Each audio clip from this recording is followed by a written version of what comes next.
4 innocent lives were taken. जिल everyone, तो आज मेरे इस वीडियो बनाने का प्योर मोटिव बस यही है कि जितने भी लोग हैं जो अभी भी कंफ्यूज्ड हैं कि लद्दाख में हो क्या रहा है, लद्दाख में हुआ क्या है, तो उन लोगों का कंफ्यूजन मैं थोड़ा क्लियर करना चाहती हूँ। सबसे पहली बात तो आप लोग प्लीज़ जितने भी न्यूज़ चैनल हैं, जितने भी सो कॉल्ड इन्फ्लुएंसर्स है with good numbers of followers, जो बिना कुछ जाने, बिना कुछ डिटेल में रिसर्च करे, बिना किसी चीज़ को अच्छे से एनालाइज किए कुछ भी बोल रहे हैं, बस अपना ओपिनियन बाहर निकाल रहे हैं, तो उनकी बातें ना सुने और उनकी बातों को सुन के आप कंफ्यूज ना हो। तो मैं तो बस यही रिक्वेस्ट करूंगी कि अगर आप लोगों को सच में जानना है, अगर आप लोगों को सच में पता करना है कि लद्दाख में हुआ क्या है, तो आप लोग लद्दाखी लोगों की स्टोरी सुने, उनकी कहानी सुने। जो एक्सपीरियंस हमने किया है ना वो उन बड़े इन्फ्लुएंसर्स ने किया होगा, ना ही उन बड़े न्यूज़ चैनल्स ने किया होगा। तो जो भी कुछ 24 सितंबर को हुआ था, पहले से प्लान किया गया कुछ भी नहीं था।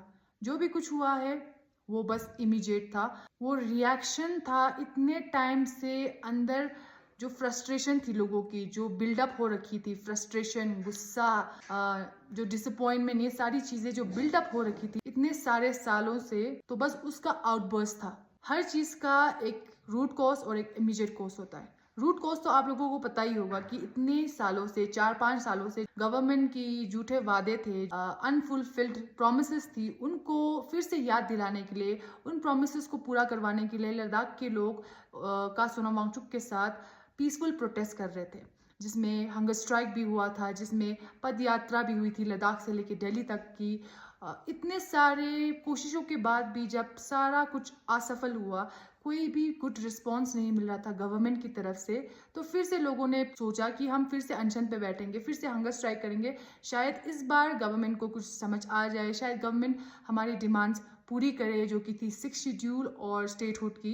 सो आप लोगों को रूट कॉज तो समझ में आ ही गया होगा कि ये सारे डिमांड के लिए जो प्रोटेस्ट चल रहा था, जो हंगर स्ट्राइक्स हो रहे थे, जो पद यात्रा हो रही थी, और जो लद्दाख में 4-5 सालों से जो अनएम्प्लॉयमेंट था, जो जितने भी यूथ थे जिनके पास जॉब नहीं था प्रॉपर, ना प्रॉपर इनकम थी, तो उनके अंदर ऑलरेडी फ्रस्ट्रेशन, गुस्सा, सारा कुछ भरा हुआ था गवर्नमेंट के टूवर्ड्स। और ये अचानक से बाहर कैसे निकला? तो 23 के दिन, जब 14th day of hunger strike चल रहा था, उस दिन 2 प्रोटेस्टर्स जो कि एल्डरली थे, एक एल्डरली विमेन और एक एल्डरली मैन, उनकी हालत थोड़ी क्रिटिकल हो गई थी और उनको हॉस्पिटल में एडमिट करना पड़ा।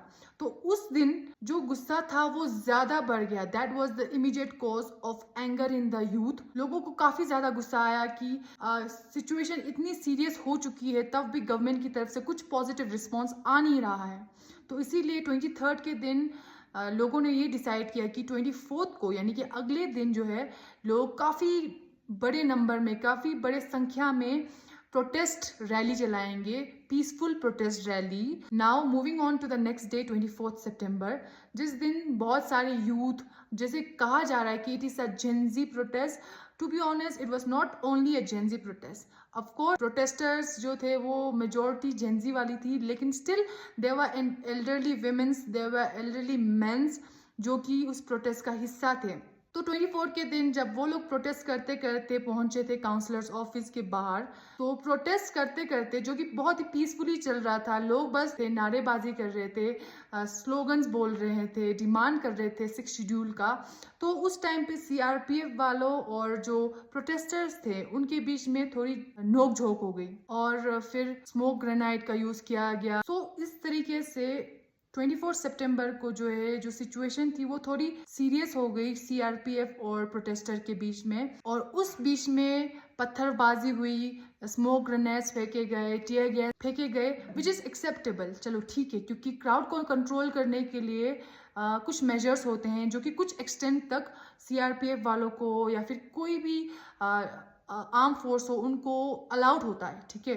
बट सिचुएशन तब खराब हुई जब जो अनआर्म्ड प्रोटेस्टर्स थे, जिनमें बुजुर्ग भी थे, जिनमें बच्चे भी थे, उन पर ओपन फायर किया गया, जिसमें 4 प्रोटेस्टर्स की जान चली गई। 4 इनोसेंट लाइव्स वर टेकन। देखिए, अब कुछ लोग बोलेंगे कि डिफेंस का रूल ऐसा होता है, आर्मी वालों का रूल ऐसा होता है। देखिए, बेशक हम डिफेंस बैकग्राउंड से नहीं हैं, लेकिन कुछ प्रोटोकॉल्स है जो कि हमें भी पता है। हमें ये पता है कि जो सीआरपीएफ वाले हैं या फिर जो भी आर्म फोर्स होती है, उनको कुछ एक्सटेंट तक अलाउड होता है क्राउड को कंट्रोल करने के लिए कुछ मेजर्स वो यूज कर सकते हैं, जैसे कि smoke grenade, tear gas, water tanks, even lathi charge they can do. मतलब ऑब्वियसली उनको भी कुछ ना कुछ तो करना था क्राउड को कंट्रोल करने के लिए, जो कि पत्थर वगैरह फेंक रहे थे।